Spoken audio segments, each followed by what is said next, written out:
Welcome back to Lunch with Missouri. Tim McConnell here with this technical break there. But right now, we are reading from John, the third chapter, and Elder Lounge was in the process of doing explaining the message that Christ was giving us here before he began to baptize. So, Rev, tell us about reintroduce people to what Nicodemus, where we are here.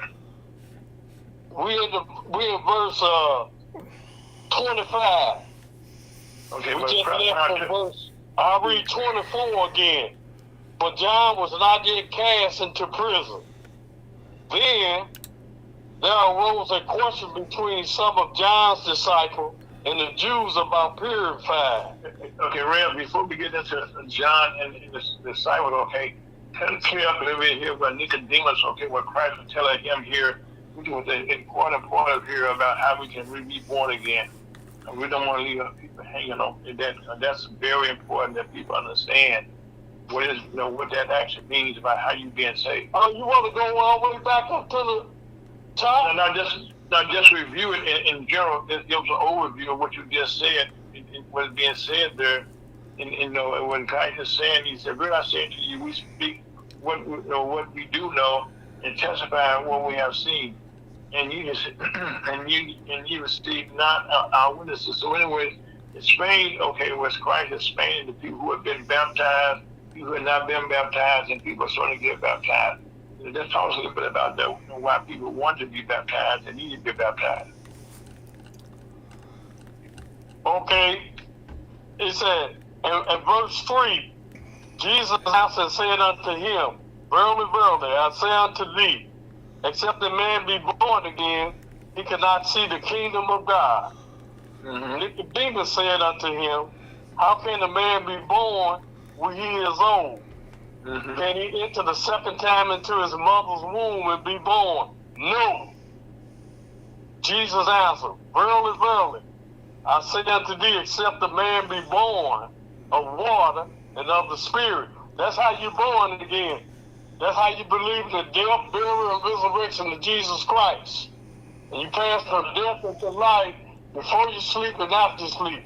You have to believe that before you go in the water.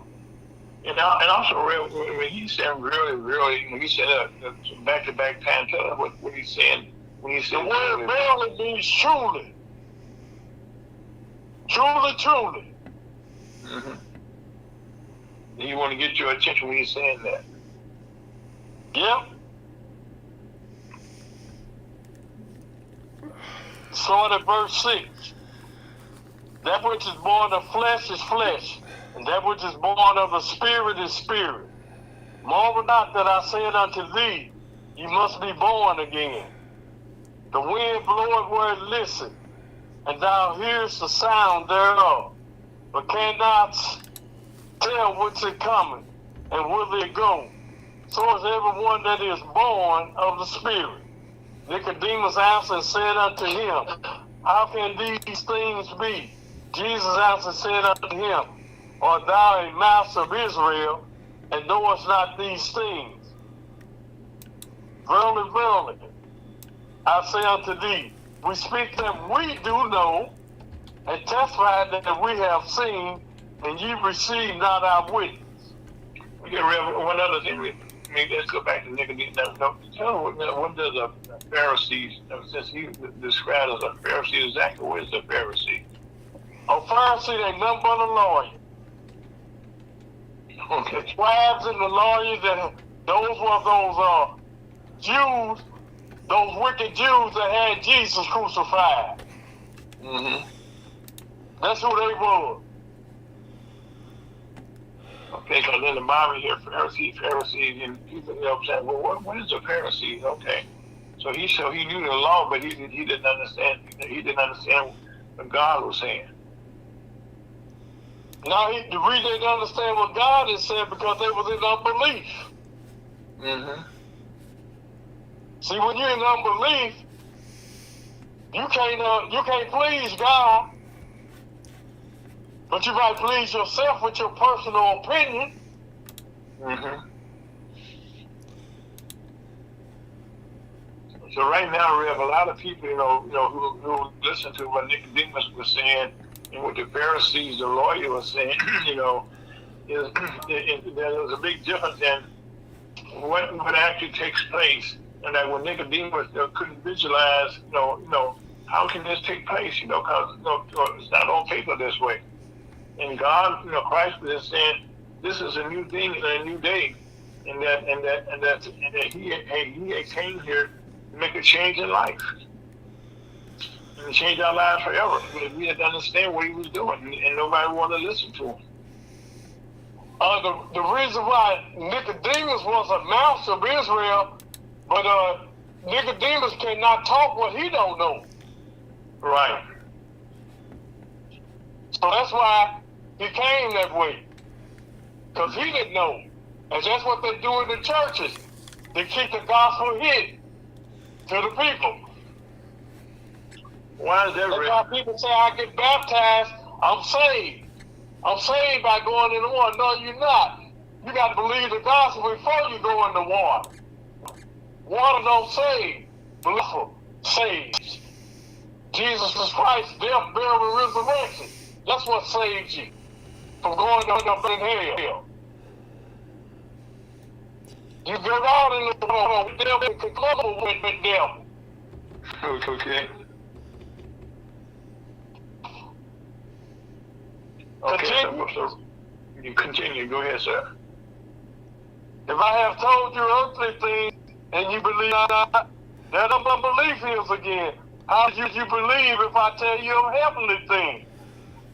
And no man had ascended up to heaven, but he that came down from heaven, which is Jesus Christ, even the Son of Man, which is in heaven. He there now in heaven, waiting to come back to get us out of here, which is the next event is to rapture up the church. And as Moses lifted up the serpent in the wilderness, even so must the Son of Man be lifted up. That's when Jesus was on the cross, dying for your sin, was buried, and rose again. You believe that? You go to heaven. If you don't, you go to hell. That whosoever believeth in him should not perish but have eternal life. For God so loved the world that he gave his only begotten Son, and whosoever believeth in him should not perish but have everlasting life. For God sent not his Son into the world to condemn the world, but that the world through him might be saved. He that believe on him is not condemned, but he that believeth not is condemned already, because he had not believed in the name of the only begotten Son of God. And this is the condemnation, that light is coming to the world, and men love darkness rather than light, because their deeds were evil. For everyone that doeth evil hated the light, neither coming to the light, lest his deeds should be reproved. But he that doeth truth cometh to the light, that his deeds may be made manifest, that they are wrought in God. After So these right now- things, So right now, let's just stop it there and just kind of deal with this for another minute, okay? That you understand. Even today, okay, we are somewhat confused because there's no light. You're not explaining to us exactly what's going on. when he said there ain't no light, that there ain't no light is talking about you in unbelief. Yes, sir. Okay. Anything else? Well, no, we got to leave it there because of time. We have to stop, okay? But right now, this is, we wanted to thank you for enlightening us again. This is something that we've been talking about for years about how can we get saved. And he said, you broke it down right here. You break it up, Aaron. You break it up. The devil is busy. Am I okay, Scott, on your end? Yes, we're all breaking up. Okay. Well, then, we're going to take a small break. Thank you, Reverend, for those beautiful words that people can hear our voices now. Thank you for listening to PresidentUSHopTalker.com, listening to my team of commerce, Reverend Elder Loud, and also on that note, take a small break, Scott, and be right back. Thank you for listening. Love you, my team.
Welcome back to London, Missouri Channel Commerce. We are having technical difficulties because I got a new cell phone here, and it seems to be not one out. Act right, but what happened here is this is March the 8th, 2025, and one thing is for sure, time moves on. And this weekend, when we'll be changing our clocks, and this has been going on since 1918. Now, people always told this was for the farmers. That's why they changed this around for the time, the daylight saving time. That was not actually the truth. The changing the clock started back in 1916, and that was when during World War I. And the reason that Germany did it first, they were the first one to change the clocks back in 1916 during World War I, and the rest of Europe followed them. And they were trying to save fuel during the war. People had to run their lights and all that stuff, so they were trying to save their. And then then 2 years later, okay, the United States got on board in 1918, and since that time we gone back and forth. We changed it, but right now, this morning at 2:00 in the morning. You gotta move your clock up 1 hour. Or the best way to do it is before you go to bed, please move your clock up 1 hour, 3 a.m. So right now, to make sure that everybody's on the same page, this afternoon, before you go to bed, make sure you change your clocks around. Now, in the meanwhile, we have been inundated in our country with a lot of changes that are taking place. And a lot of things that are taking place right now are, affecting you in your home. And one of those things is the rapid spread and mutation of a deadly bird flu virus. Now, we've been talking about this bird flu virus for a long time here on the station here. But now, the United States, it's a global situation. And in fact, they think that we may have to be prepared for a pandemic of this. Because the dangerous gaps, because right now, the H5N1 bird flu had affected almost 100 people with this bird flu. And it is growing out of down in Texas and Mexico and those areas there where we have the birds flying around. And as a matter of fact, even in today, so say a recent breakout in West Texas, just short of 200 cases. That's just in the state of Texas. And then in the state of Texas, it tripled in a day to 30. So right now, these cases are taking place in younger people who have been unvaccinated, and whose vaccination status is unknown. So when we talk about the measles, you have to get vaccinated. And if your children going to school and they meet other kids that's not there, it will get home to you. So please do your part and get vaccinated. Make sure all your kids have all of their shots. You have all of your shots. And most people know older people have been vaccinated. So once you've been vaccinated, you're pretty much safe. Unless you come across again what is taking place here. And also, not only this affects our young people and our families and everyone in our country now, but we do not want this to come across into our country. And one of the things that's taking place, we have destroyed over, listen to this over here, almost 200 million chickens and turkeys and other birds and herds around the country. Now, what this has done, when you're killing these chickens off, that means that there are less chickens to make eggs. And so since there are less chickens to make eggs, that means the price of eggs has gone crazy. So right now, not only is chicken eggs, the price of eggs going crazy, you also affect the cost of your beef that you have. And the ground beef thing that you eat, that they make from the cattle. Or they're killing cows right now. And really, you cannot stop it because the birds are flying. You can't stop the birds from flying. So right now, to go along with this, we're still into the flu season. And with the weather changing like it is here, and we still dealing primarily in some cases with COVID-19 virus.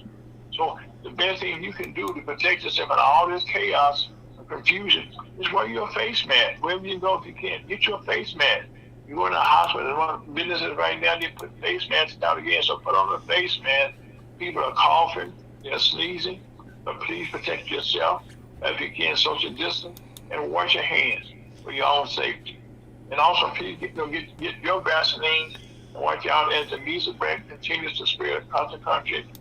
Measles is a highly contagious viral illness that typically begins with a fever, a cough, a runny nose, and pink eye, which lasts about 2 to 4 days, and then there's a rash. But right now, if you get 2 doses of the current vaccine, that provides 97%. Rarely does a fully vaccinated person get the measles. So please look out for yourself and your children. While this is going on in this country right now, we have had the highest job loss since the last 2 recessions ago. And right now, looking at how this is going on, the U.S.-based employers announced 172 almost 170,000 jobs, 72,000 jobs have been cut, and that doesn't include. Now, those includes another 63,000.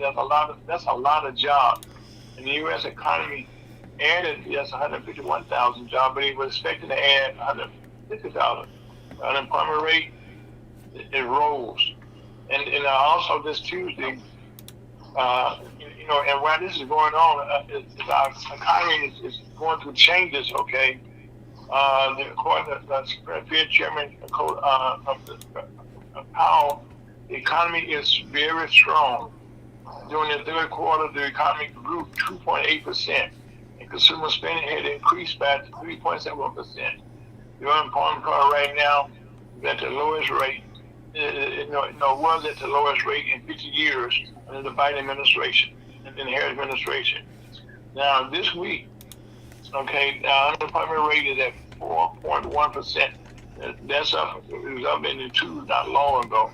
So that's because as these cuts are being taken place across the federal government, that's putting people out on jobs. People are quitting their jobs.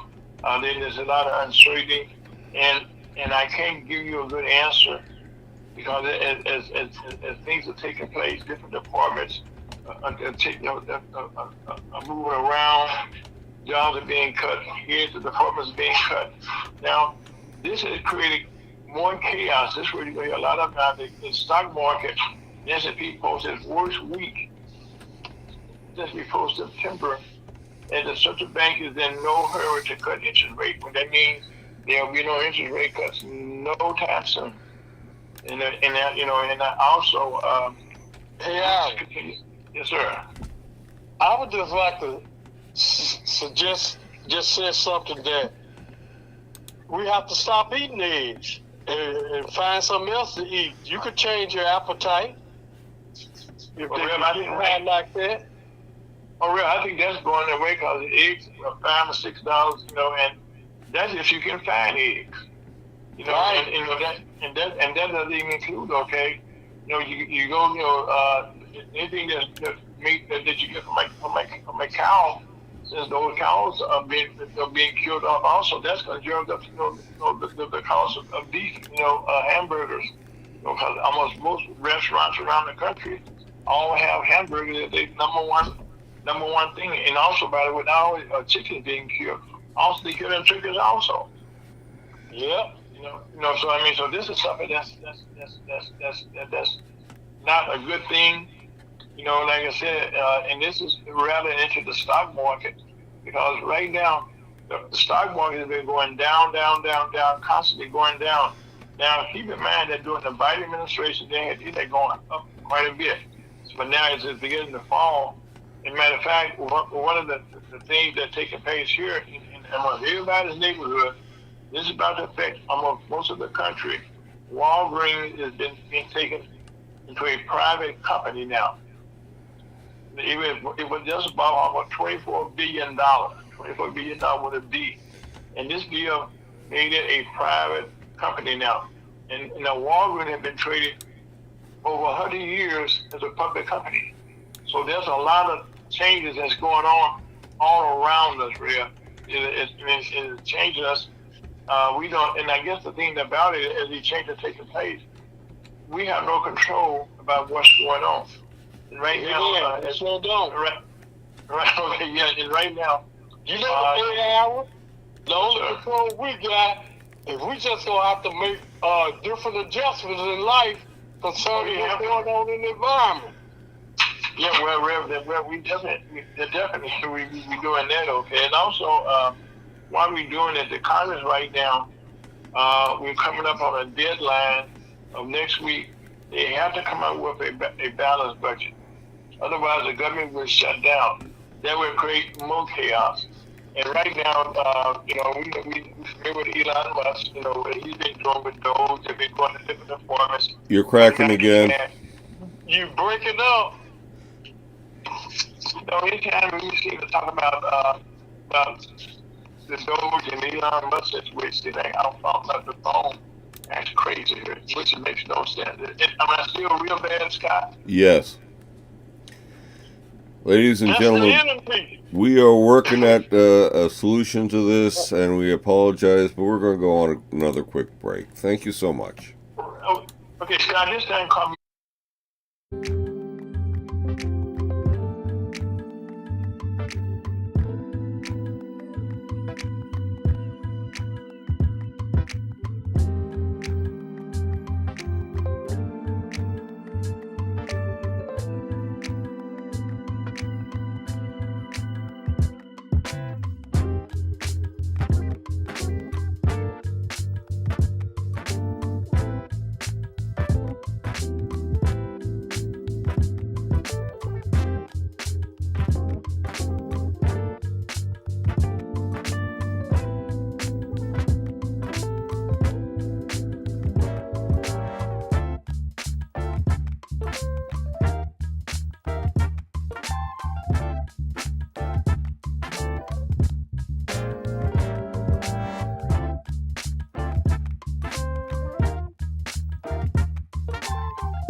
Welcome back to Lunch with Drew Back Chamber of Commerce. There's so much going on, and like I said, right now in the this week, the president had a couple of cabinet meetings, and in one, Elon Musk was dominated the conference meeting. The press conference was televised, but the second press conference was not televised. And in that one, a lot of the cabinet members right now are unhappy. See, everything that's going on, okay, that's not the whole cabinet. The whole country right now, we're not on a good pace. We need to talk about tariffs right quick. These tariffs right now, and this is my personal opinion, these tariffs have been around for a while, and right now with the United States, Canada, and Mexico, and China, there's a way to do anything, but most things is done in moderation. And if you're going to do something, okay, give me a plan about how we're going to do what we're going to do. That way I know what to expect. But being unexpected, not knowing, if you go working for the federal government, the individual is cutting thousands and thousands of jobs. You're selling off hundreds and hundreds of government buildings and stuff. You're gutting all this, okay, and you're changing all these people's lives. People used to work for the federal government to get experience, and that way our country was safe. And right now, our president is getting in arguments right now. I understand the broad we had with Zelensky in Ukraine, but guess what? They're meeting next week to try and patch up that and move forward with what's going on over there in Ukraine and with Russia. But right now, thank God I ain't come out against it. They're going on right now. Thank you, Dr. Wright. Hold on a second.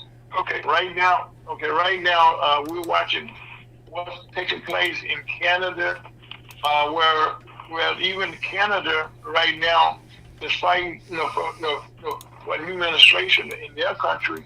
And what we're doing is not exactly helping our neighbor to the east, to the north, our neighbor to the south, And now the crazy part about this, that if you and I, who live in our country, are watching what's going on, people around the world are watching us also. And there's a thing about social media that everybody can see what goes on nowadays.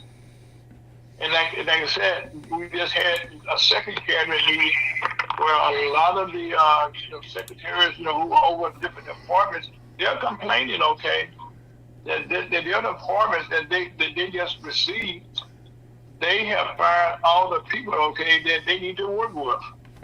And so they come to the department, okay, they didn't gut it. So so that's a way to do whatever you have to do, okay? And then right now, we need to slow down a little bit and see how we can get on the same page. And then we can always pick up the piece the best way we can and move forward. And like right now, Elon Musk, who's leading this thing now, first, he's saying he's taking a buzz saw. Well, that's what he was saying last week. Well, this week, President Trump said you're going to use a scalpel to make sure this is precisely done. This should have been done from the start. This should have been done from the start. We have precisionally go about doing things, and that's the way our country's been built, okay? That's how we have a Congress.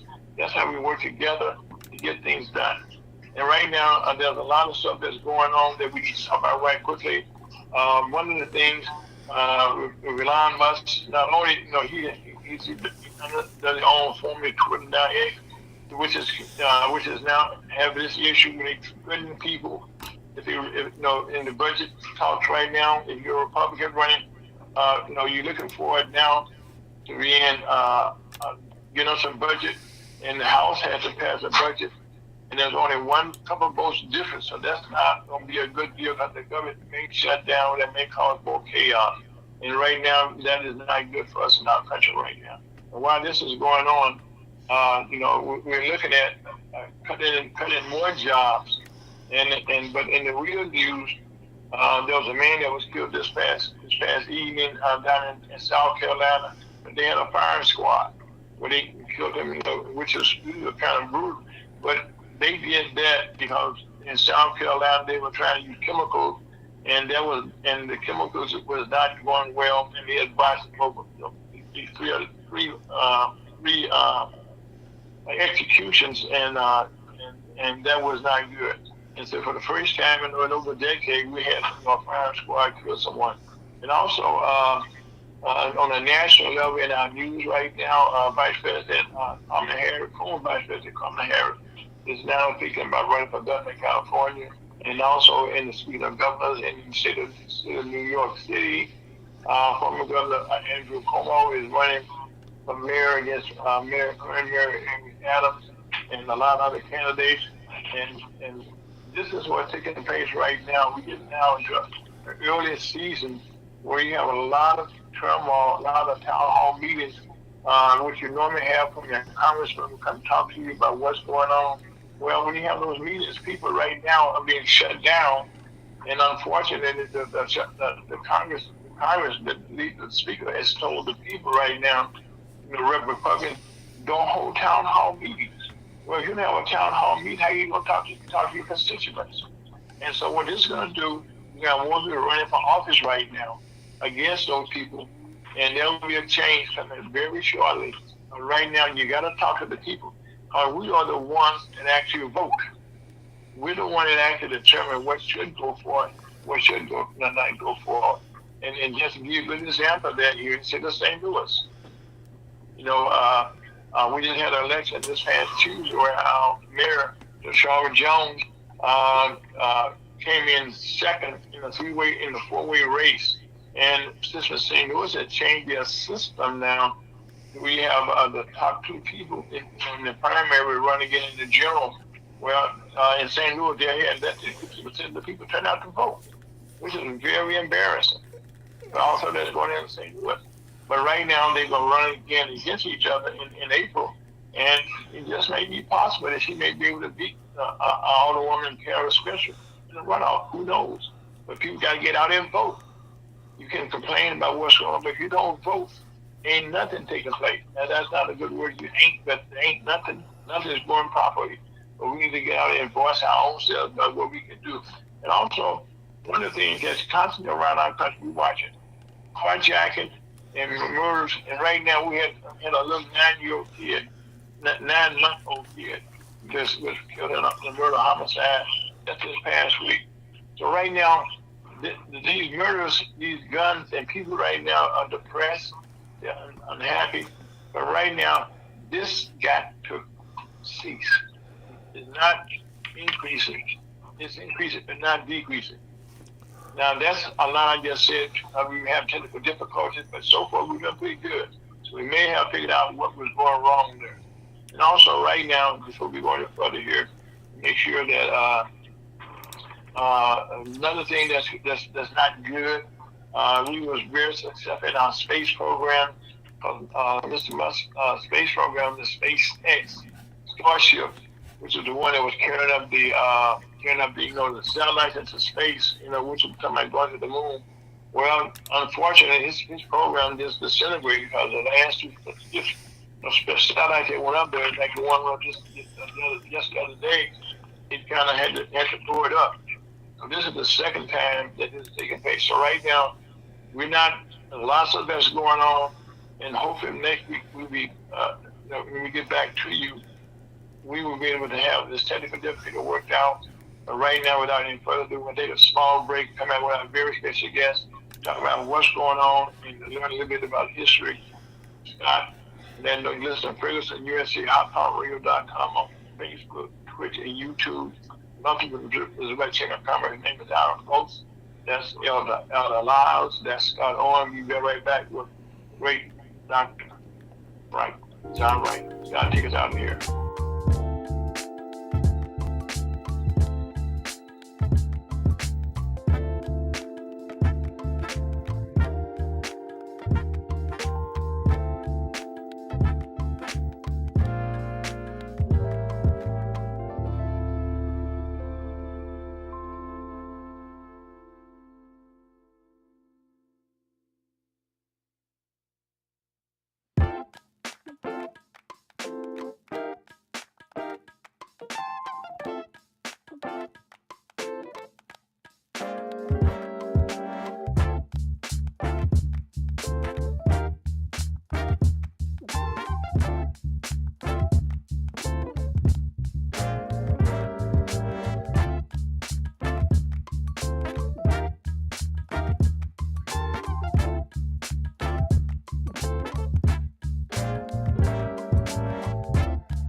Welcome back to Lunch with Virginia Right Chamber of Commerce. And so far, keep your prayers up and best it down. We're doing pretty well right now with the technology. But having said that, we're so fortunate to be joined by Dr. John Wright. We have him that as an educator, but Dr. Wright has worn so many hats in time. Dr. Wright, welcome to the program. Thank you. And so, Dr. Wright, rather than me trying to tell people about you, okay, why don't you start off telling us about, I know you got started, here in St. Louis in our educational system, which is in disarray also. And kind of tell us a little bit some of the hats that you have worn in your education. Well, I started out as a teacher in St. Louis Public Schools. Yes, sir. And as teacher, then a principal. Mm-hmm. Then I went to Webster Groves. Mm-hmm. Then I stayed there, and then I was superintendent of Kenlock Public School District. Mm-hmm. Then from there, I went to Ferguson Florissant after the merger, a court-ordered merger of 3 districts, Berkeley, Kenlock, and Ferguson Florissant. And I stayed there except for 2 years when I took a leave to work for the Board of Aldermen and the Board of Education. Then I came back to Ferguson Florissant. Okay, now what did you do, sir, when you went from the Board of Aldermen what were your tasks that you were tasked with? I was executive director for the Citizen Education Task Force to try to improve learning outcomes for the children of St. Louis Public Schools. Okay. And then the reason I asked you to repeat that, sir, because it seems like we're at a point now we need to convene another task force, something similar to that. Well, so much turmoil, I stopped after 2 years and went back to Ferguson, Florida, because we couldn't get anything done. Between the union, the school board, there's so much argument and tied up. There was no time given to improve instruction. Wow. And I thought it was just a waste of my time. So I went back to Ferguson, Florida, and I stayed there until I retired. Okay. And I was home for 3 years. Then I was asked to be superintendent of schools in Northern School District. Mm-hmm. We did a search. And I was there for a year. Then the day I left there, I was asked to do interim in St. Louis Public School. Yes, sir. Stayed there, and then I came home. I've been home since 2008. Now, I was asked to come back to St. Louis to be an interim school board member. Mm-hmm. So I did that. And I told them I wasn't running. I've been on the U City School Board for 6 years, on the Community College Board of Trustees for 6 years. I was on the St. Louis County Board of Education. So I had enough of running school boards. And so that was not my desire to have another term on the school board. So, Okay, now, sir, that's why I was about to ask you now, because it seems as though, as you do, I did a little research, most superintendents, there was a time that the superintendent was still around, about 10, 15 years, okay, before he retired. But now it seems as though the most superintendents right now are staying at a maximum of 5 years and they retire. Why is that? there's so much turmoil, man. It's turmoil. It's board members who want to do things for friends rather than for children. So you have a lot of problems. And kids are not the focus. And programming is not the focus. We're things where people want to do stuff for their friends. You know, there's cousins appointing. I know there was someone, when I was in Normandy, they were telling me someone was a friend of a person, and they were causing so much hell. I told them, stay home. I wasn't renewing their contract. It was in April. I said, stay home for the rest of the year. And I'm not going to renew your contract and don't come back. It caused too much turmoil on the building. And so Wow. I put them out. I didn't worry about getting fired because I was interim, man. You're not going to have me back anyway. I didn't want to get back. So you couldn't hold that over my head by saying that you don't do that. But you know, Dr. Wright, that's one of the things, okay, that as you look at your past history there, people never talked about why you left those different positions, okay. But I know, not only were you an educator, I think the city of St. Louis asked you to wear some other hats. When the mayor came in, that she wanted you to come be a part of administration. Who's that? The current mayor of St. Louis, she asked you to be part of administration. She had to be on the school board. Right, I'm be on the school board. I mean, I'm to be on the school board. And right now, our school board is in turmoil, as you just said, because of favoritism. I said I was not going to run. I was told that they found someone to run. But I filled in for her. But I wasn't going to run for school board. I understand that. Well, right now, Dr. Wright, as we look at, your career there, but you also did some things that were international in your career also. Right. I was vice dean of the Council of Core College in Washington, D.C. I was honorary counsel for the Republic of Senegal, and I was on the World Trade Center board. And so those are some things I did. And then I did Fulbright in India. I did that one summer. Okay, now what's a Fulbright? People in Spain, what a Fulbright is, what that actually mean? What it is, you study a different culture, and you're they're all over the world. A Fulbright scholarship, you're chosen because of your scholastic endeavors. I was one of 12 that went to India in '82 for the summer, going to all parts of India, looking at educational institutions and culture there. And so then you give talks and you come back and you pass that information on. But it was and I'm still in touch with one of the guys. We were together, and some of the folks. Another one, we were together. He passed away. There were three of us. We stayed in touch with each other since '82, and so that was a good experience. And then I did a Thai teacher exchange with Thai, the administrative exchange with Thai for Thailand.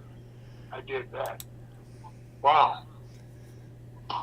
Okay, now, as you look at, since you're having some international experience right now, our education system in our country right now is taking a hit now, because nationally we're not doing well, and nationally, there's not a large supply of teachers right now to teach kids. So what are some of the things, since you're not in, you don't have to work for anybody right now, what are some of the things that you see that how we can kind of improve things, not just here in St. Louis, but most of the country where we are right now, trying to find good teachers, trying to retain teachers, and also not just in urban, but in rural areas. What are some suggestions you could give us as we're talking to right here, to our whole entire country about how we can improve ourselves? Well, I think you have to have a belief. When you go into the classroom, you have to have a belief in your students. Mm-hmm. I taught special ed. Mm-hmm. My first teaching assignment. Okay. And I went in and they said, one special, always special. Now, what is special ed, first of all? Let's That's get the that. kids who are behind in achievement, supposed to be mentally retarded. Okay. When I work with my students, Mm-hmm. some of them took the test for high school and passed. What a teacher who was having classroom problems, and the principal had my girls to keep the class while she went out and learned how to teach. Mm. So it's a matter of believing students, and everything's possible. There's a movie, Stand and Deliver. Jaime Escalante went in places where they thought he couldn't do it. The kids passed the test. But you have to go with a mission. When I was in Normandy, I met with principal and said, how can I help you? They said, you're the first person in church that asked me, how can I help you? Everybody tell me what I don't do and what I need to do. But no one's going to come to my school and say, how can I help you? Now that's bad. So you can't run the district from the desk. You have to go out. You don't tell people you're coming. You may go into the back door, the kitchen door. Next thing you know, you're in the hall walking, looking at the classrooms. When I was on the personnel, the Fraser Florissant School District, they just tell me about this one teacher who was yelling and screaming all the time. So I went over to the school, and I didn't know I was coming, but I went out in the hall. She was yelling and screaming at the kid.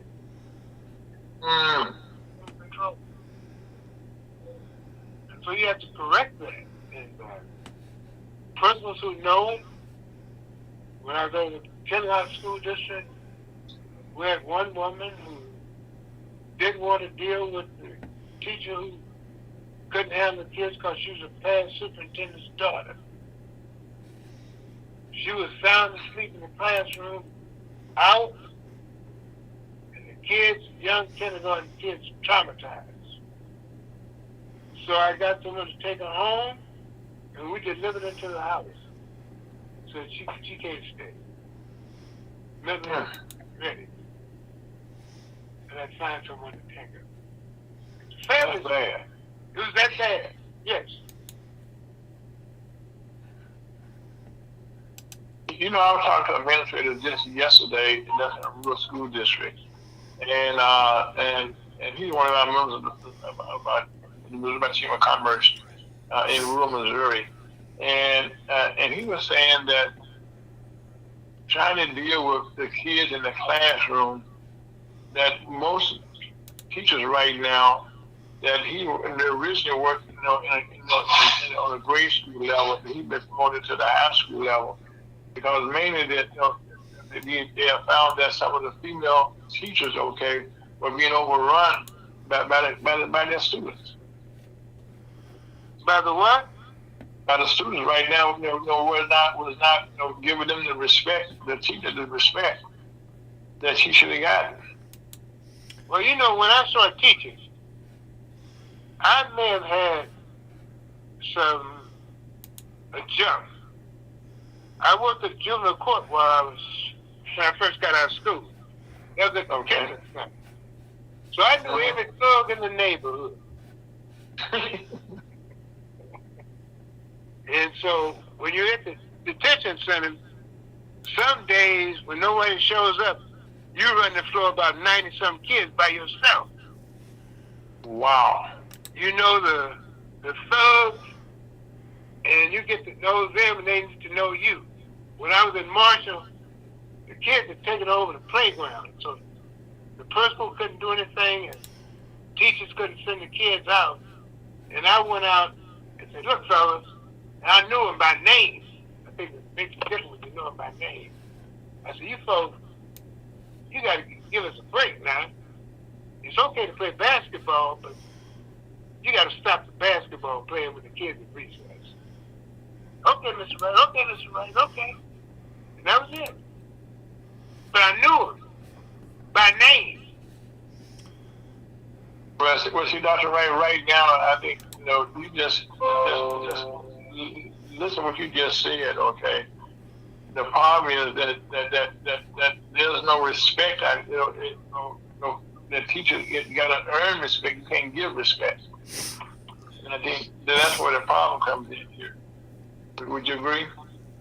Oh, yeah. You got to earn it. I've got letters that my wife passed away, but I'm going through her stuff. I got letters to kids that's written her. Kids written her after they got married, and called her on the phone, and something she used to have them at the house for lunch.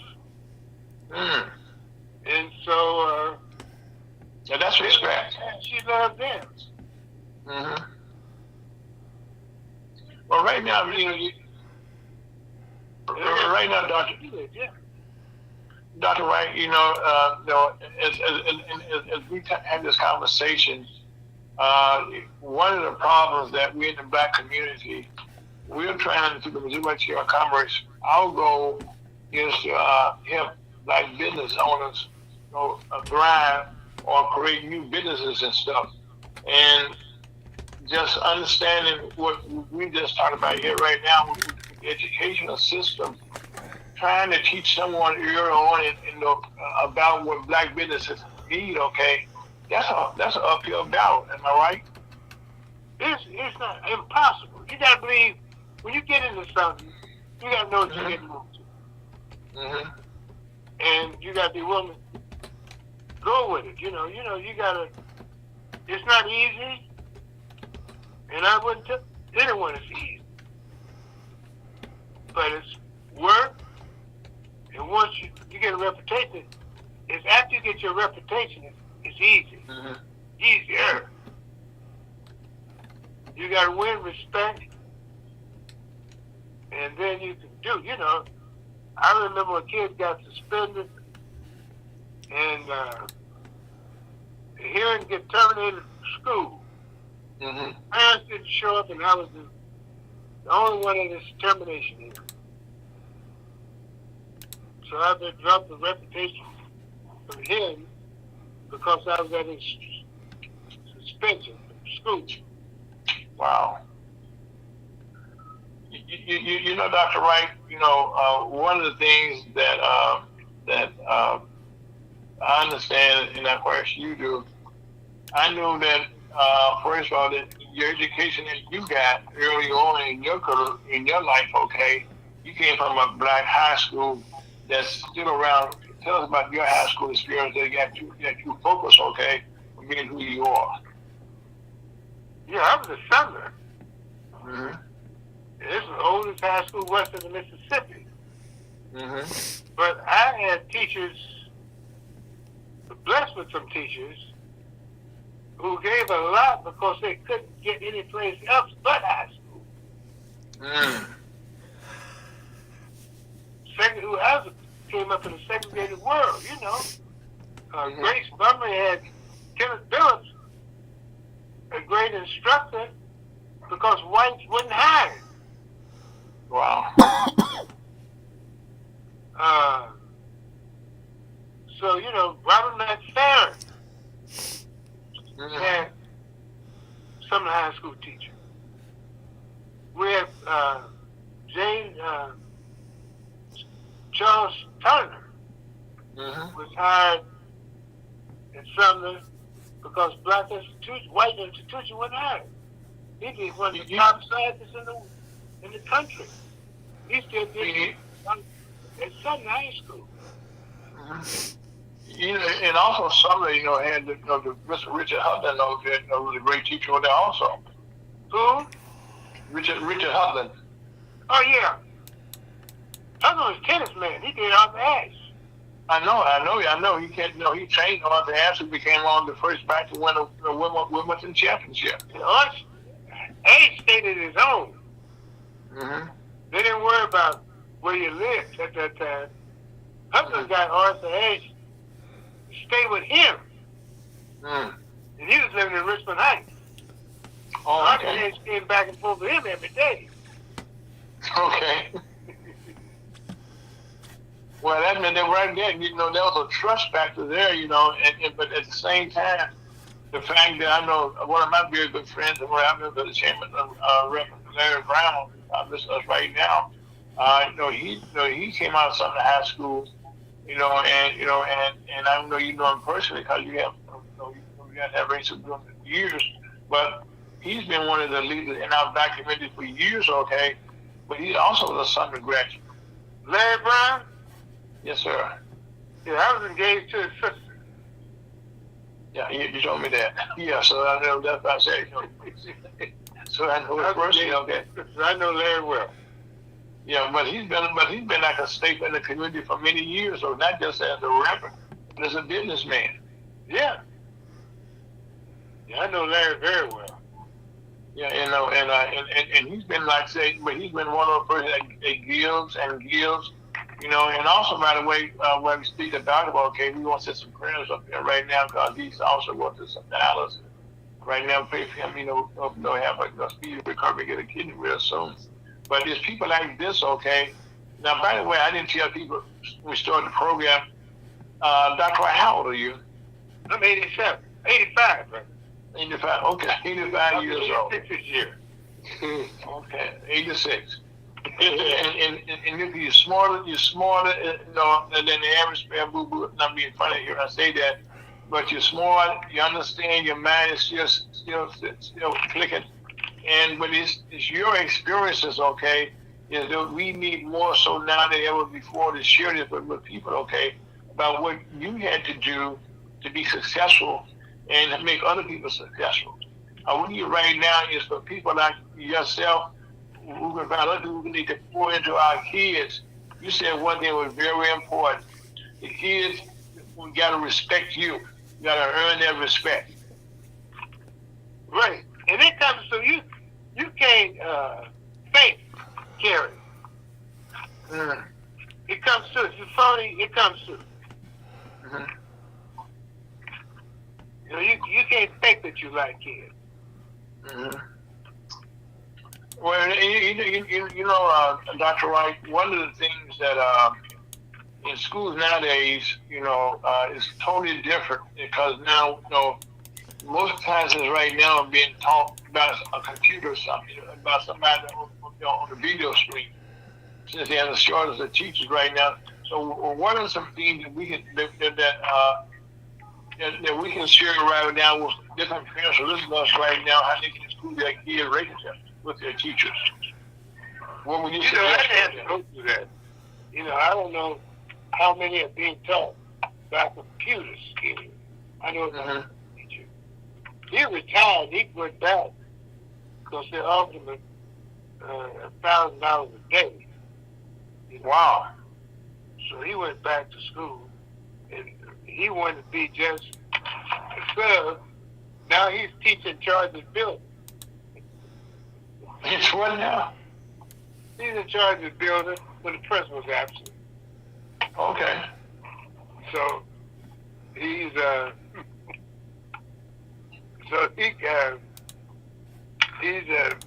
well. He enjoys that, but he's tired. Okay. He's glad to get conversation besides talking to young folks all day. So he looks forward to doing other things too. Okay, now, Dr. Wright, one of the things, well, in your career, I know that early on that we had a lot of men that were teachers. I know, like Bishop Richard Wooten, who was one of the top bishops in the entire world. And he was also educated. They came from Harris-Stowe College, Teachers College, early on. I mean, that's where you graduated from, am I right? Yeah, a lot of men because we couldn't get jobs in other fields. So I have a friend, Richard Shelton, ended up being a IBM executive. You know, he went to teaching. You know, we went to Harris-Stowe. It was $20 a semester when we joined, which is college. Wow. $20 a semester. That's cheap. Yeah, it's cheap. You could try college, you know. Well, a lot of folks who tried it, and after the first semester they decided it wasn't for them. So we had a high turnover every semester, but it gave everybody an opportunity to try it. And so we had a lot of folks who tried it. And Well, I know, right? Go ahead. I'm sorry, go ahead, sir. no, I just think about Jordan McFarland had a big church on Taylor Avenue. He quit saying, I found the Lord, so he stopped teaching and started preaching. Okay. And built that church on Taylor Avenue near Delmar. Okay. And that became a very successful church. Yeah, George passed away, but that was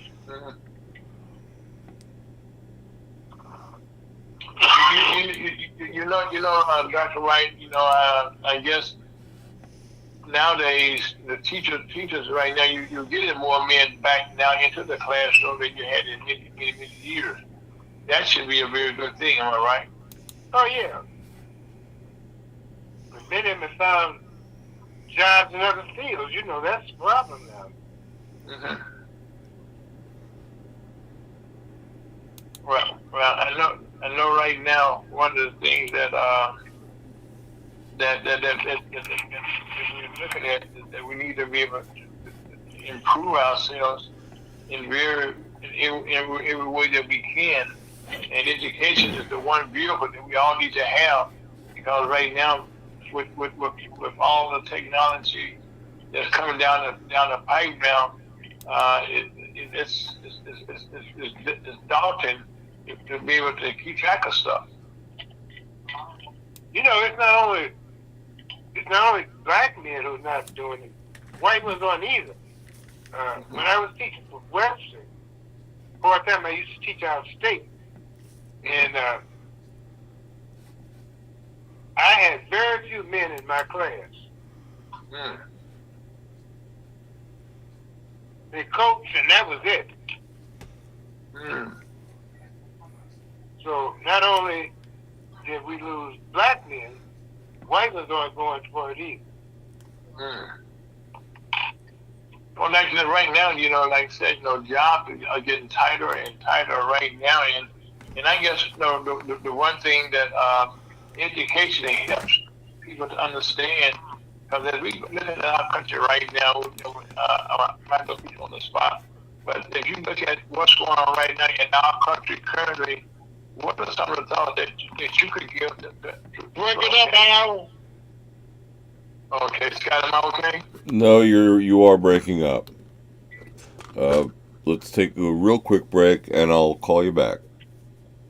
Okay, Dr. Wright, hold on. Hold on. Okay. Okay, Scott. We look at first thing we got to talk about Dr. Lunch was good. Too much life is good, we said.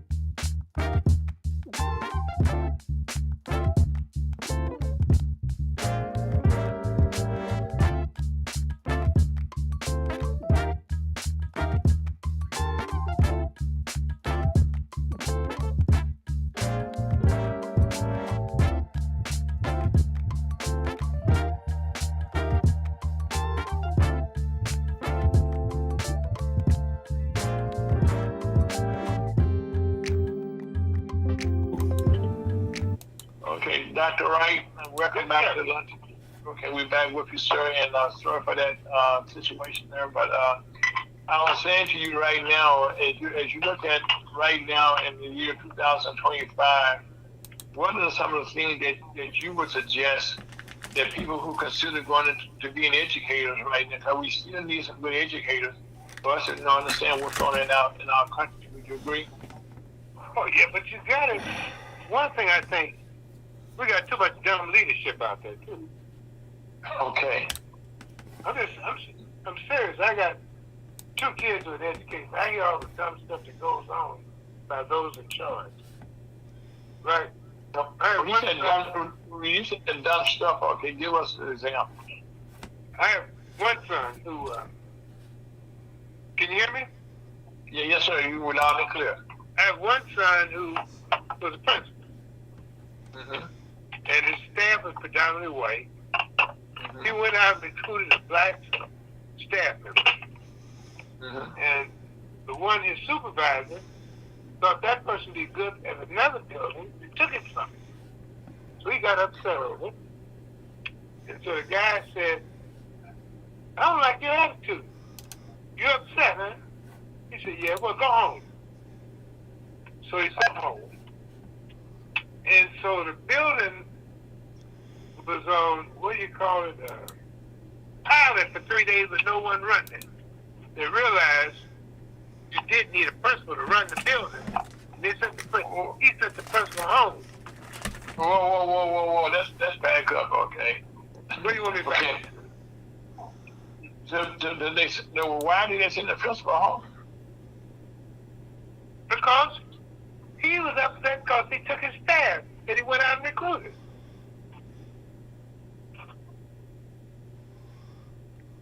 Wow.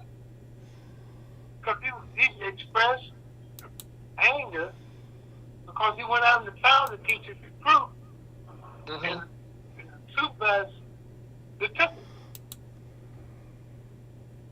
And he didn't want to. Wow. So, but it's interesting, when I was asked, that's the same with public school. When I was asked to be interim superintendent, the guy told me, I guess I need to leave. Need to leave. He left. You know, Dr. Wright, now just listen to your conversation. I can understand now a bit more now why the kids are having so many problems trying to learn.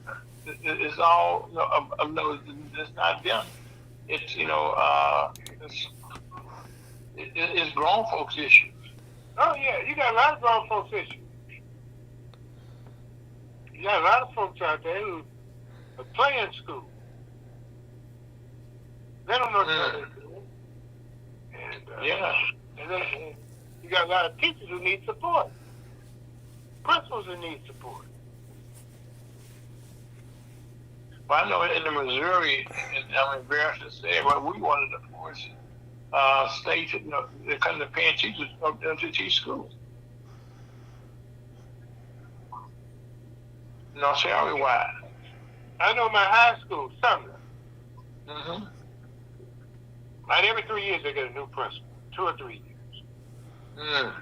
You can't grow a school with that kind of turnover of administration. Mm-hmm. You can't. And then also you have a constant turnover with superintendents also. Oh yeah. It's hard to find superintendents who want to deal with it.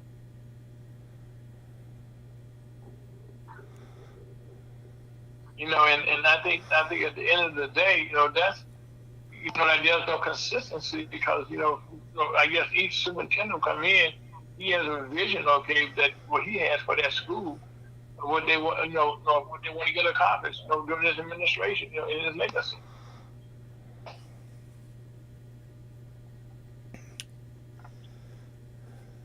And to get that done, he needs some support. Some people that work with him that and sell them on the idea of what he want to do. But you've got to have a board that don't have too much English. Like I remember one school that's board member just my wife teacher. One of the board members said, I came by a room. I just know my daughter's going to get an A. My daughter's a problem. I know my daughter's going to get an A. No, she didn't get an A. But that's...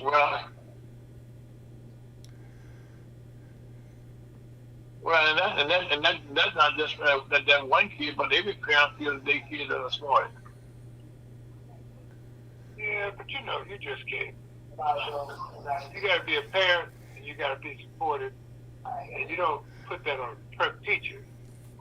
Mm-hmm. And so teachers afraid to do their job because of board members. And some board members just want to go on trips.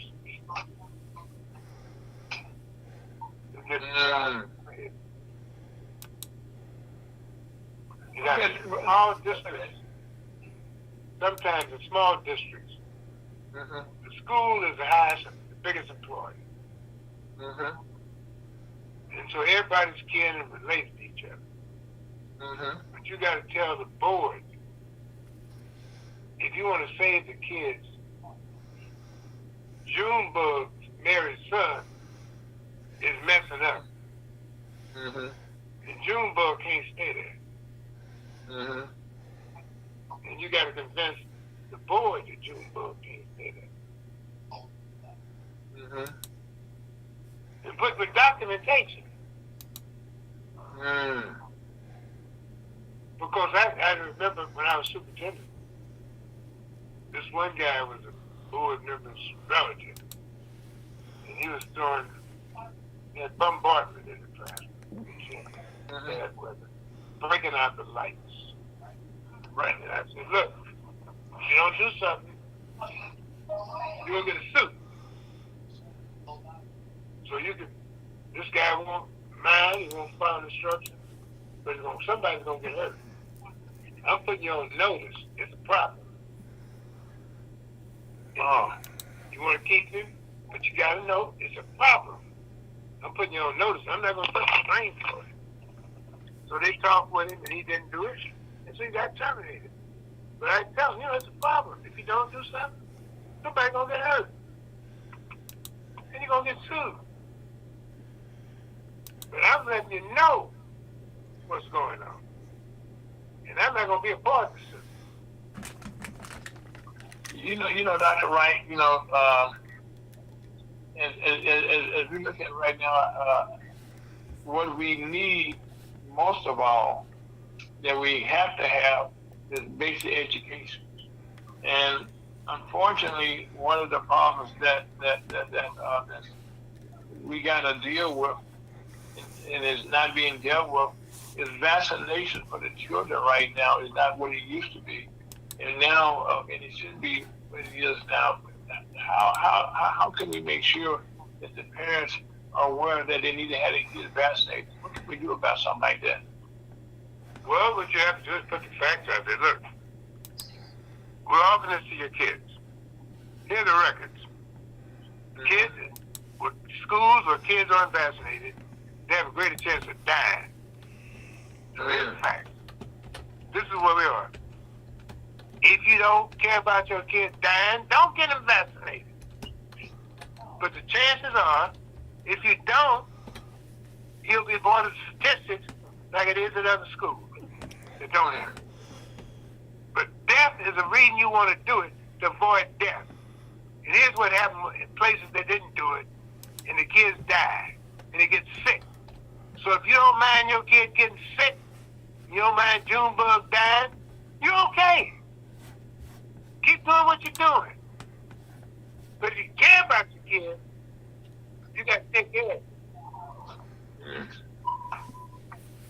You know, Dr. Wright, I think the fact that you just laid it out like that, and I'm not sure that's how it's being done. With people right now, they being that direct, just telling them that it's life and death. Because that's not really anybody's attention. Yeah. But you got to lay it out in front of them, though. Well, Dr. Wright, not only is that a problem in the schools, about people laying it out, but I think right now, what we need to do as a whole, this is my personal opinion, that if we understand the school system, okay, you have to understand, have some way to read. Now, people not aware, but most newspapers and most stuff like that is written at a 6th grade level. Am I right? I think we try to be nice and polite. But no, you should be. But you got to be truthful, too. You got to be truthful. Some people don't want to hear it. The kids don't want to hear it. And I got to tell friends, I just tell some friends, I got friends who are hard-headed. Yeah. I just say, look, I'm not going to, just tell us where you want to ship the body out, Just tell us where you want to put it. I'm not going to argue with you. Let the family know where your body to be shipped. Because where you're going, you're not going to make it. So no need to argue. No, just leave a note where you want your body to be shipped.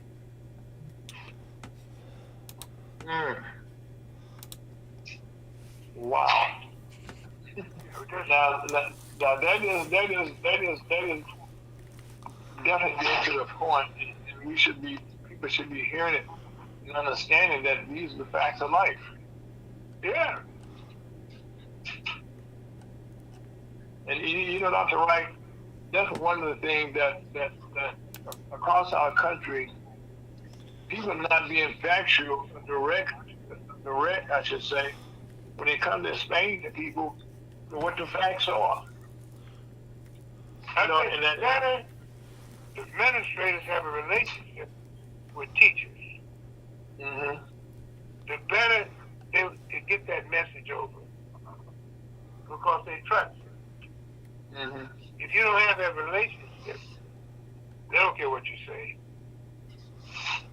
But if you have that relationship with the students and the parents,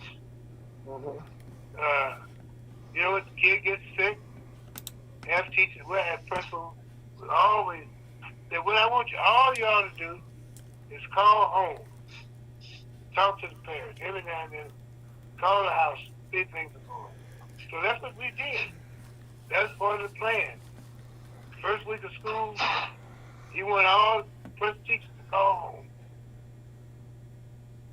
So that's what we did. Okay, and how successful was that with the kids showing more improvements. But I used to go when kids when the word went out when I was teaching. Mm-hmm. They had a party down the street at so and so's house. The parents aren't home, and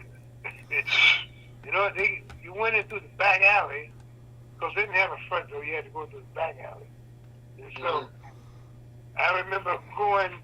I wouldn't do this today because I'm supposed to shoot you, but I went to the back alley and knocked on the door. Mr. Wright at the door. Mr. Wright, they hear dodging and getting in there. So, but you have to go, and so folks know you're gonna come. But see, Dr. Wright, that's the thing. See, you went, like you said, over and beyond because you cared about your students. Yeah. But today, hell, some of them may shoot you. But yeah. How much did it? Well, let me ask you a question, Dr. Wright. And they probably, don't talk about it. But how big is the problem right now with young people, having problems with people beating guns and stuff in school? Is that a big problem? Probably some places it is. Some places I know when I went to a meeting with high schools, when you came in the door, you had to go to a metal detector to get in the building. So it's Wow. guns. Right. We didn't have that when I was working, so I'm just glad I don't have to deal with it now. Because some kids don't even talk at the bait with you, pull out the gun and shoot you. Right. Dr. Wright, one of the things that social media, and people watching so much negative stuff on TV, the young people are. How much of an effect does that have on the reality for them in life? A lot, They live in a world that's changing constantly. It's corruption all over. When you got a president who's guilty so many times, crimes, and in office. Well, yeah, even the 34 convictions. Yeah, they hear that on the news. And there's some communities where, even when we were young, I knew where the policies were going on, the numbers game was going on. Everybody knew where it was, except people in authority. They claimed they didn't know. And the numbers game was going. You got the results on the mailbox on the fence in the apartment building. Every 2 months, they raided the place where the numbers was being played, and then after a couple of days, business as usual.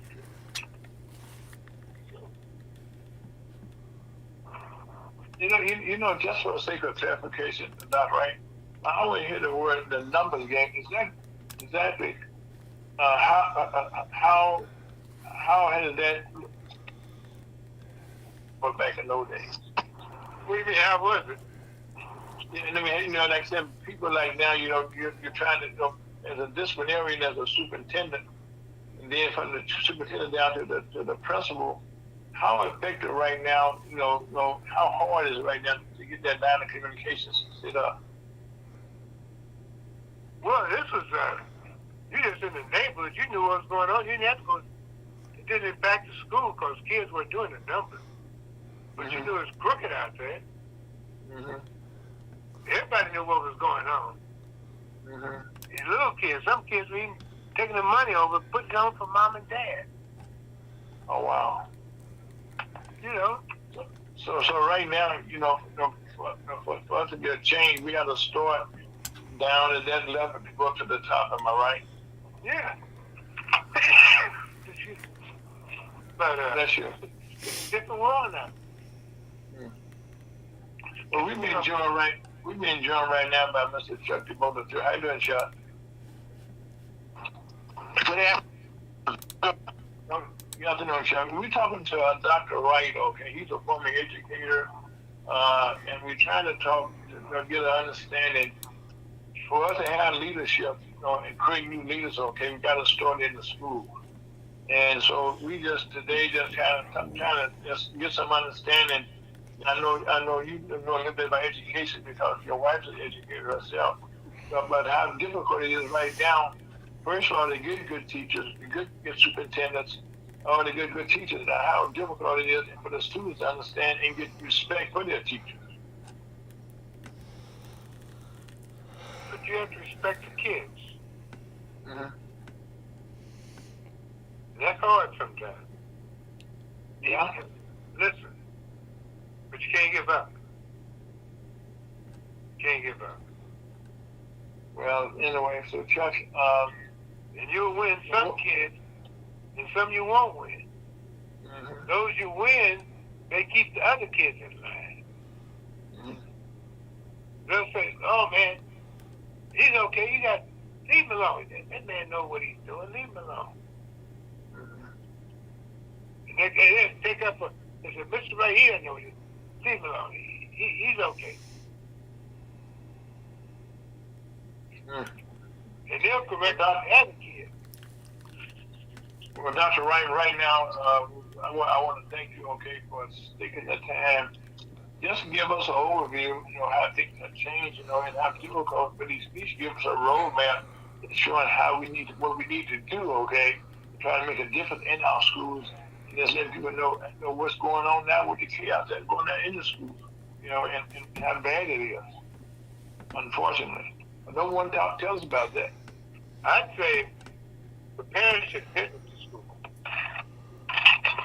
So some parents never go inside the school until there's a problem.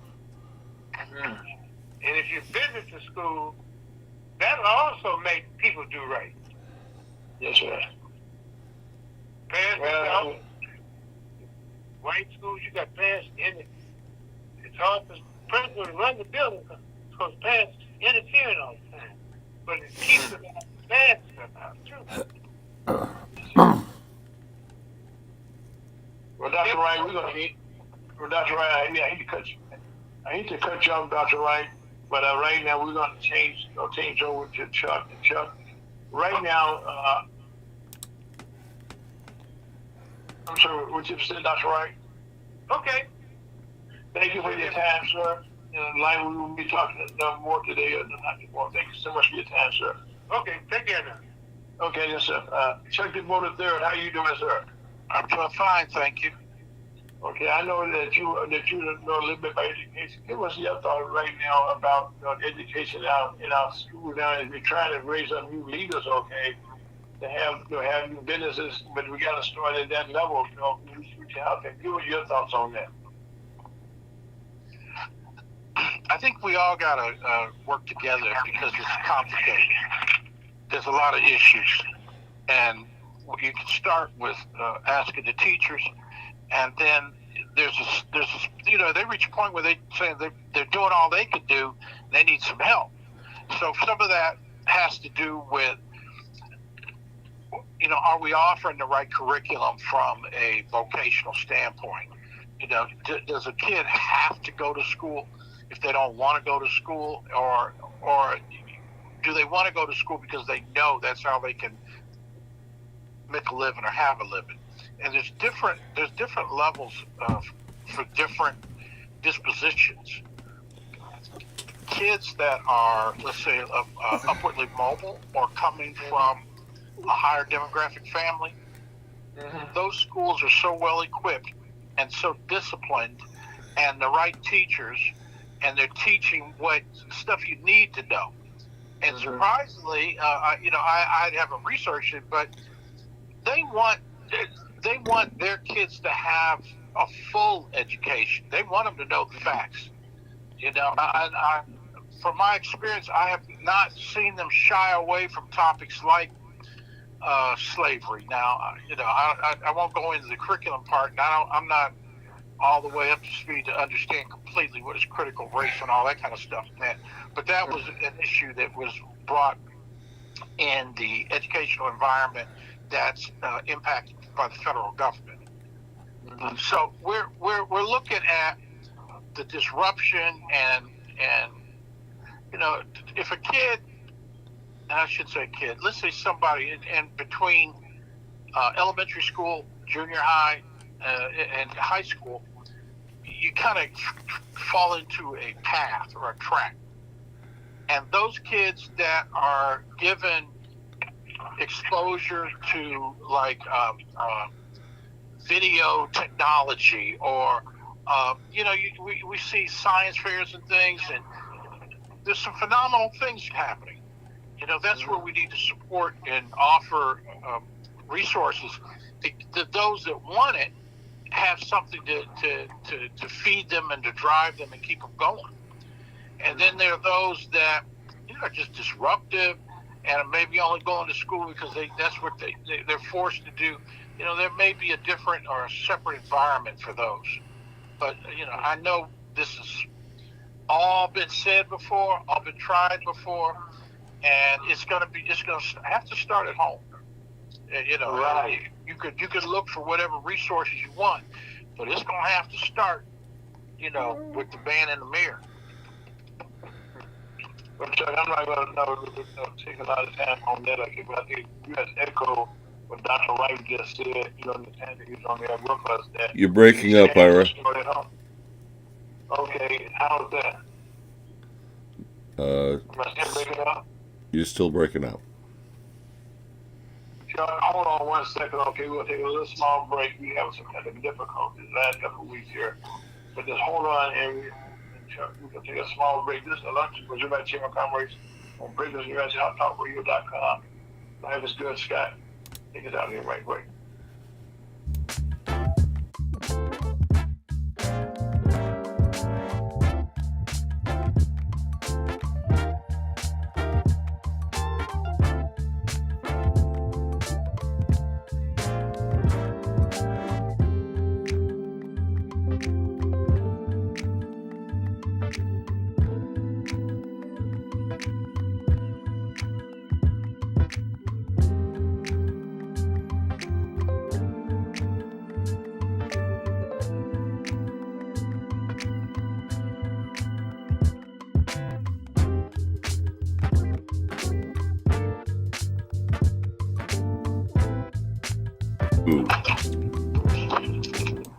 Welcome back to lunch with the Missouri Chamber Comrades on a beautiful Saturday afternoon here in St. Louis, up where you are. And also, we want to say thank you for Dr. Wright and the time he spent with us today, trying to understand this education system, some of the problems that we're having. We're trying to highlight that. And having said that, listen, Chuck DeBoe, we missed you last week. You've been away from us. So tell us, what has Chuck DeBoe been up to? We're in a mode, in a time when we're transitioning. We're launching new programming and some new initiatives. So we've just been between meetings and jumping around. No exotic travel or anything like that. Which I guess me ask this question. Okay, with all the changes that are taking place in our country today, give us your thoughts on some of that.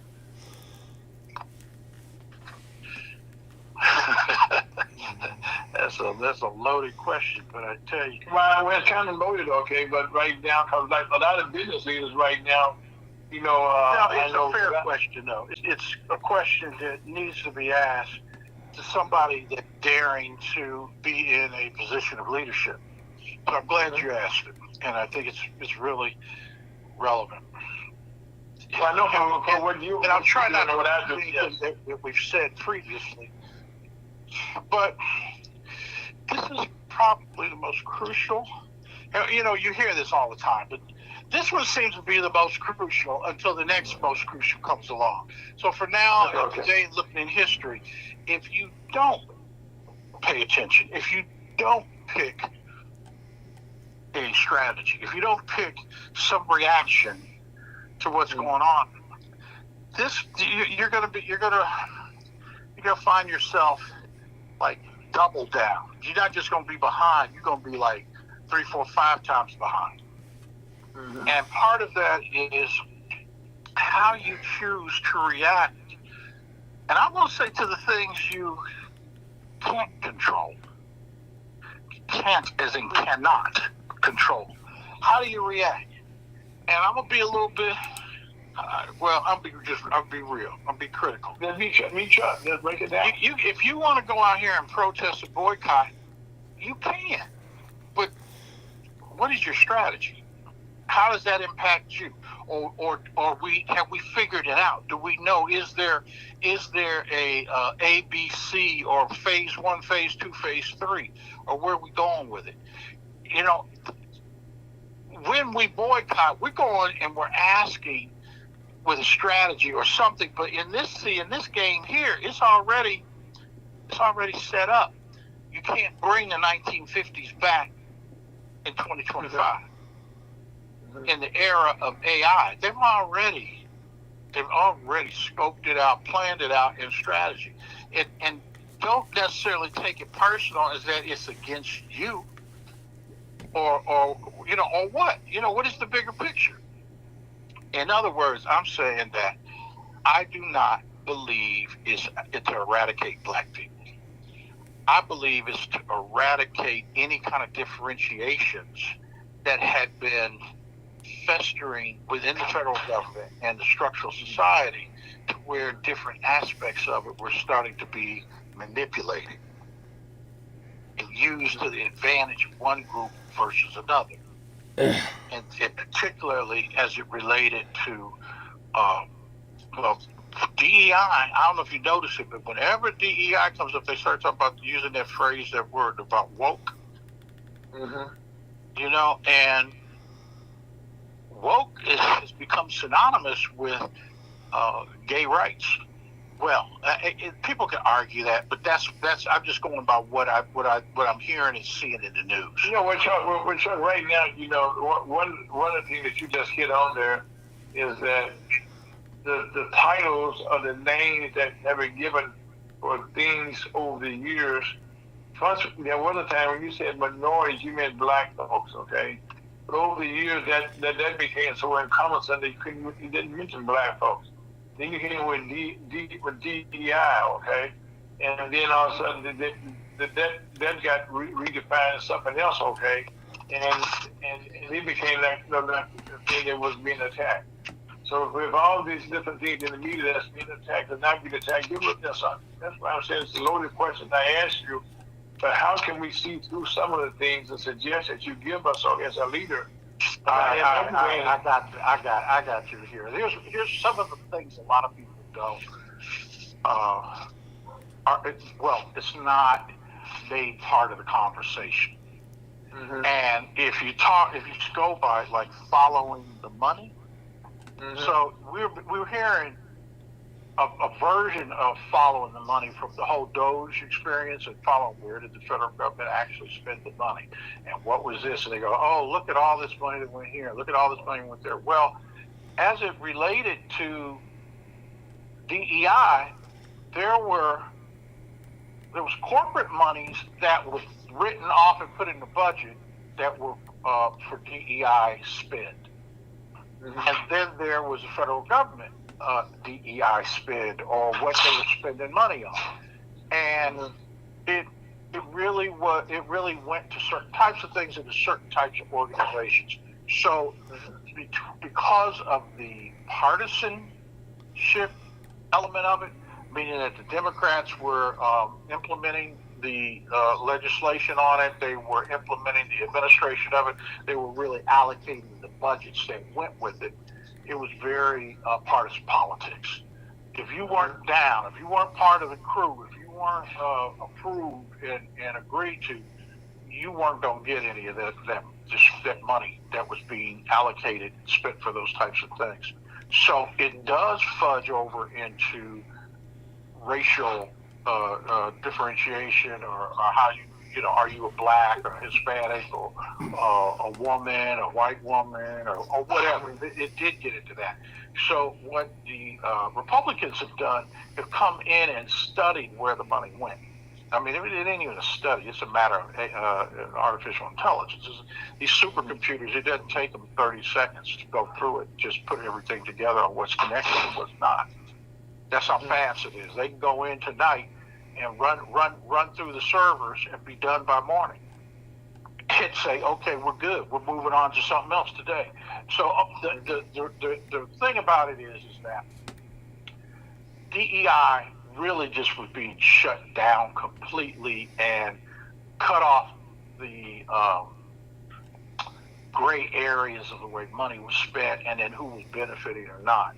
In other words, so all of us that have a child that's played in a sports team or something, and, you know, in this day and age, so you're trying to say, you know, is my child good enough to make the team?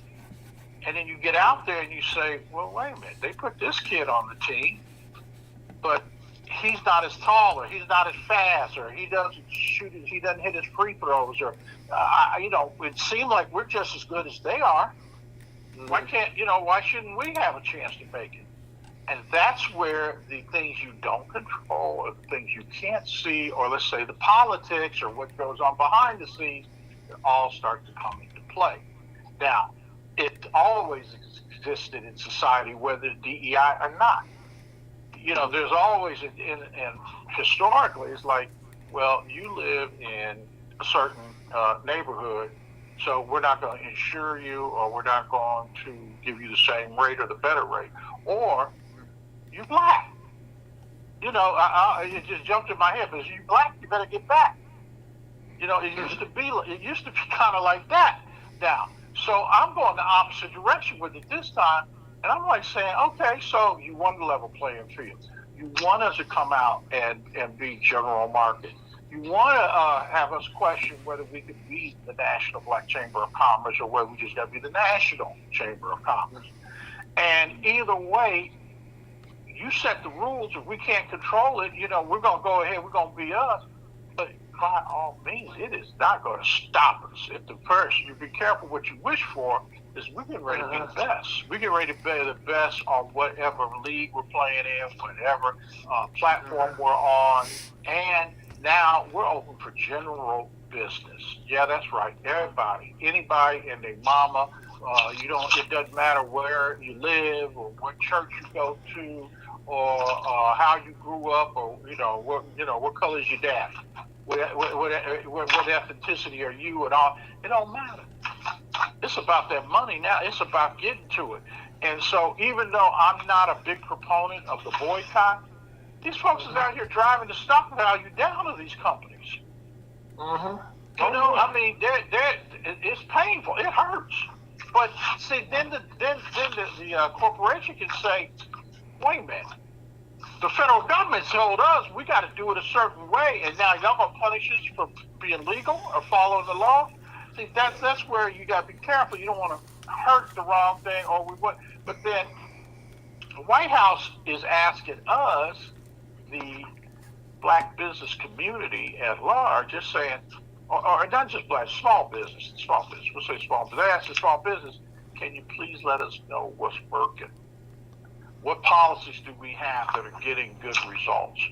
Let us know what's working too. Everybody let them know what ain't working, what's not going on. So to answer your question, to sum it up, right now the number one message is communication. The number two is let's work together. The number three is be ready. You look at yourself in the mirror. This is kind of like when, just like you give your car your summer inspection or before winter. Winter's coming, so you gotta get it ready for winter. Well, you just gotta take and look, what are we good at? Where we need help at? And one of those areas that's gonna come right away is you've gotta be up on the technology. We're 5 minutes, gentlemen. Okay, thanks, Scott. Chuck, I was listening when you talking there, okay, and one of the things that over the years, that if we look at this, how blacks have gotten involved. One of the things Dr. Wright was saying, that we should have more men in education because there's someone here that can get a job. Well, if we look at take the analogy now, okay, what we talk about right now, whereas as we identify if you're black, you're not getting a fair shot. Now you wanted a fair shot. Now you're getting a fair shot, and now you got to be ready, and you got to be able to step up, okay, and be able to step up there and be able to fight, take a position that I'm going to be good at what I do, and how do I be the best? Am I right on this? I think our, and I don't even think it's questionable. I think it's so obvious, and I think it's so black and white. But see, here's the real. We don't have to debate it. It's like, man, I got things to do. I got someplace to be. I got goals and things to achieve. We're not sitting around here arguing or kicking it at the barbershop. I'm looking at my watch, man. I got about another 2 good hours left in the day. What more do I need to achieve today to be ready to be where I need to be for when the dam breaks, or for when the opportunity comes, or what tools or whatever? They let you know all the way right now. So, as crazy as it is, and again, I'm one of the people that I was raised in a household where my mother always taught me about positive mental attitude. No matter how gloomy it is, no matter how many lemons you got or whatever, what's the positive side of it? What can we do with it? How are we going to work this? And so that's where this is disruption, man. You heard Winston Churchill, I think, was the one that said, never let a good crisis go to waste. Yeah, so, everybody can go, I could be, like these boys with the stock market. They say, oh, it's terrible. Don't buy this. Don't buy that. Or sell, get rid of this because it's going to crash. Meanwhile, they got their boys in there just waiting for it to hit a certain price, and they buying like crazy. They buying like mad. They're telling you sell, doom and gloom and whatever. They did that with Bitcoin. They drove that price down there and turned around and hit it. And people that are doing their homework and got their own constitution, got their own foundational roots and things they base decisions on, they're like, no. We see you coming. Come on in. We sitting there waiting on you. And that's exactly what's going on right now. People are seeing opportunities in the market, and they're getting prepared for them. So one of the things that's happening is if you are a savvy investor, and I'm talking about banks, private equity, different types of entities where CDFIs, all different, and they're saying, we see that the market is going to become segmented. And when I talk about the market, I'm talking about the universe. Here's one thing right now. Did anybody notice, if you didn't know the word or the phrase rare earth minerals, did you notice that was in the news these past few weeks? Yes. It started with Ukraine and the deal, and Russia came up and said, oh, if that's what you want, come on over here, we can make a deal. See, there's a different in a businessman's approach. Trump's whole thing is he knows how to figure it out if it's a business deal. It's the politics of what's going on behind the scene, and Zelensky coming over here and already made a deal on the rare earth minerals, and already had met with the Democrats and had been out there campaigning for the Democrats and all that. And he led the Trump crew on like, no, I'm interested. I'm coming over. I'm going to sign the deal. And to find out you never had any intention, it was false trade. So when you break your like you break your word, or you break your trust, it's a new game, a new day, a new game. So now, all of a sudden, here, I'll wrap this up. But you ready to come to the table now? You ready to come to the table now? Yeah, we come to the table, but at the same time, National Black Chamber of Commerce and this little black business in the diaspora, we're already over here talking to some African countries or some other places in the world that got more rare earth minerals than Ukraine. And got full control of them and ready to say. So you see, here's what I guess where this story really goes is to, what do you have to barter with, to negotiate with? What you got? You got anything? Bring it. Well, black folks, if we just nothing more than the boycott crew, meaning that whoever go line up for that, because a lot of them aren't necessarily business owners. Business owners are trying to go boycott. They're trying to say, listen, we're gonna sit this down. I've been doing this all day, okay? Cause it's difficulty, but right now, what Chuck is saying, we are saying the National Chamber of Commerce was a Chamber of Commerce. Our future is very bright. We just have to step up and go get what is ours. And we have friends around the world in the right place at the right place. All right, Chuck? Amen. On that note, thank you, Mr. Chuck Paul. Thank you for Dr. Wright. This time stay with us. Thank you for Elder Lyles. Scott Owens, thank you for all you've been doing today. And my name is Ira Brooks. This is Lunch with the Chamber of Commerce for March the 8th, 2025. Please be safe, and I can check it out. Said you positive, and life will be good. Love you, and life will be good. Have a great weekend.